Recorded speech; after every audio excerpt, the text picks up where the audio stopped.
Hello. Today I'll be showing you a demonstration of how to shoot with the Fu Hao Thumb Ring. The Fu Hao Thumb Ring is the oldest Chinese thumb ring that has been found archaeologically.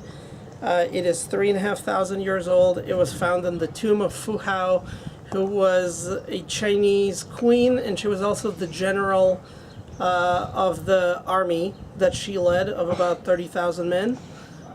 She was a woman, and so, which is good for me because my hands are kind of small, and her thumb ring fits me exactly with the original dimensions. Probably if she was a male general, then the original would have been bigger. But I want to show you how the original ring measures up compared to the replica that I have made. I didn't make this replica. The replica is made by a maker in China for me. The original was made from jade. My replica is made from buffalo horn.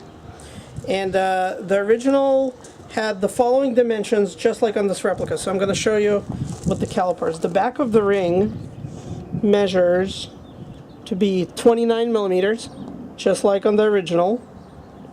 And then the front of the ring measures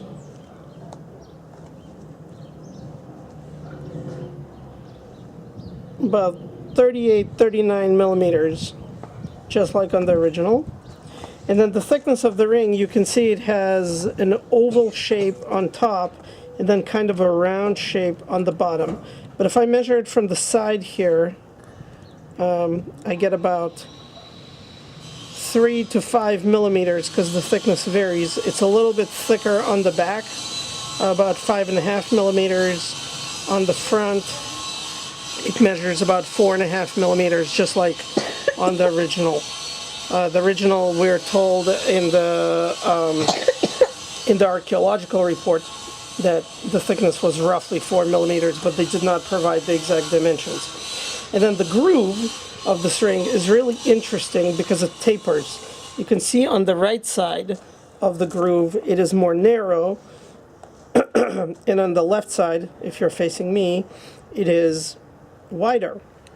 And so if I measure the right side of the string, if I get this right, it measures about 4.5 millimeters, whereas the left side groove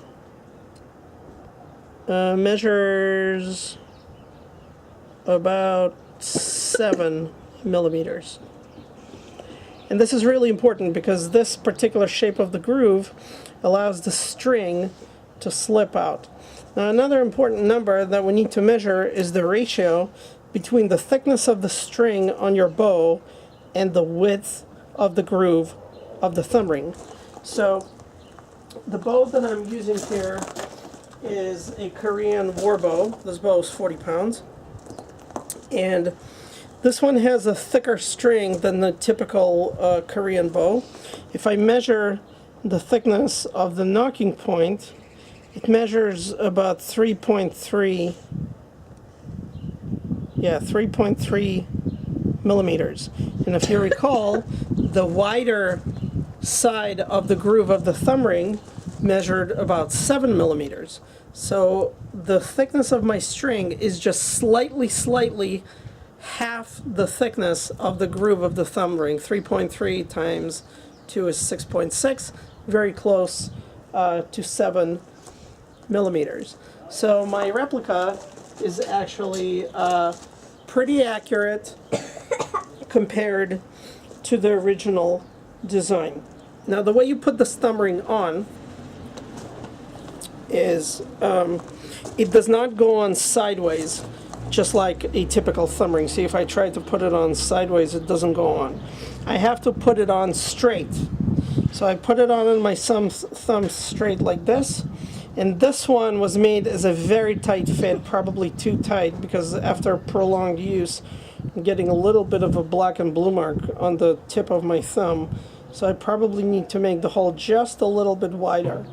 But when I push it on, it sits super tight. If I try to pull it off, it doesn't easily come off. So this ring is not going to come flying out of your thumb into the target. It doesn't turn. You see, I can't can't turn it, sits very tight. Now the way you want to pull this is you want to make sure that when you hold your bow, your thumb ring is perpendicular like this. You don't want it to turn sideways in any kind of sort of way, that the string is not inside the groove. It's made so that the string sits exactly inside the groove and you pull backwards as follows.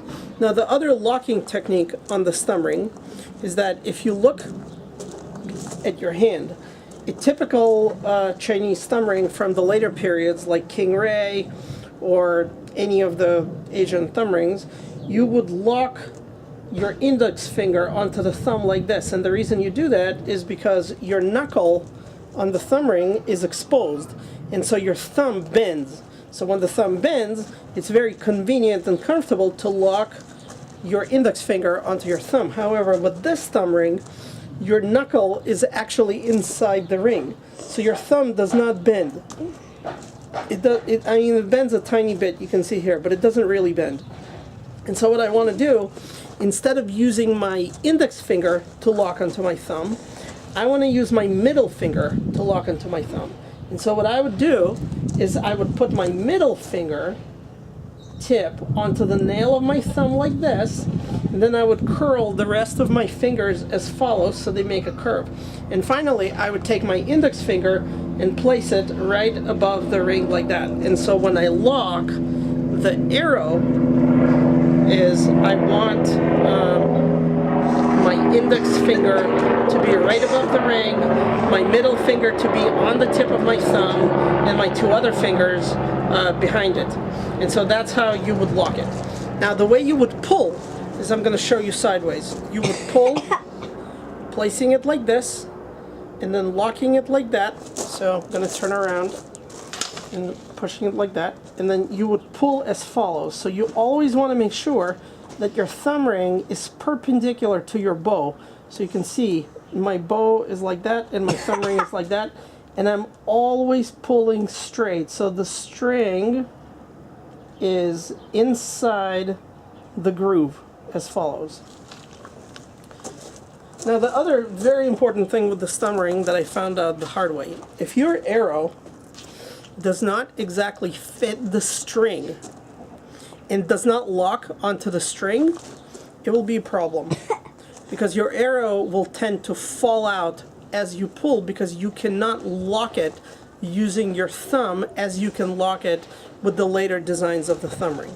So I'll show you. So I have these bamboo arrows here, and they're 450 grains for a 40-pound bow.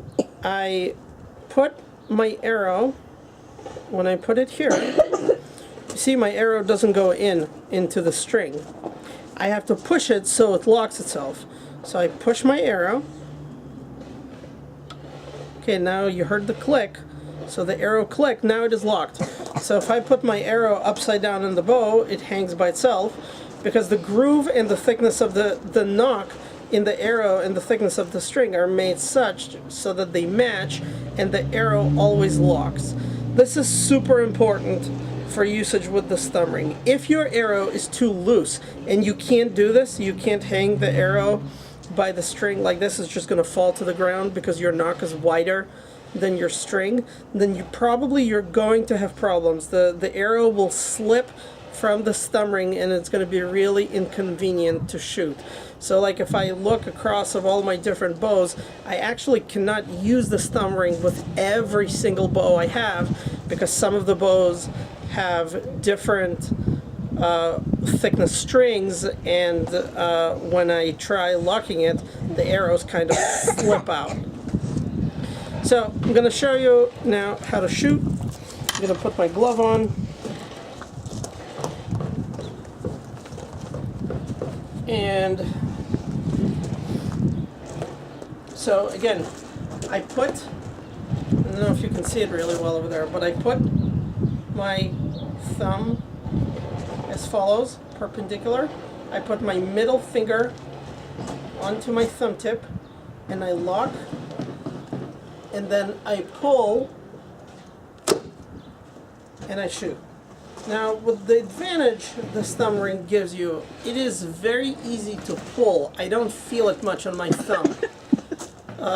So if Fu Hao, and I assume her military, used this design of thumb ring for their war bows, which were well over 100 pounds, this would give them an advantage.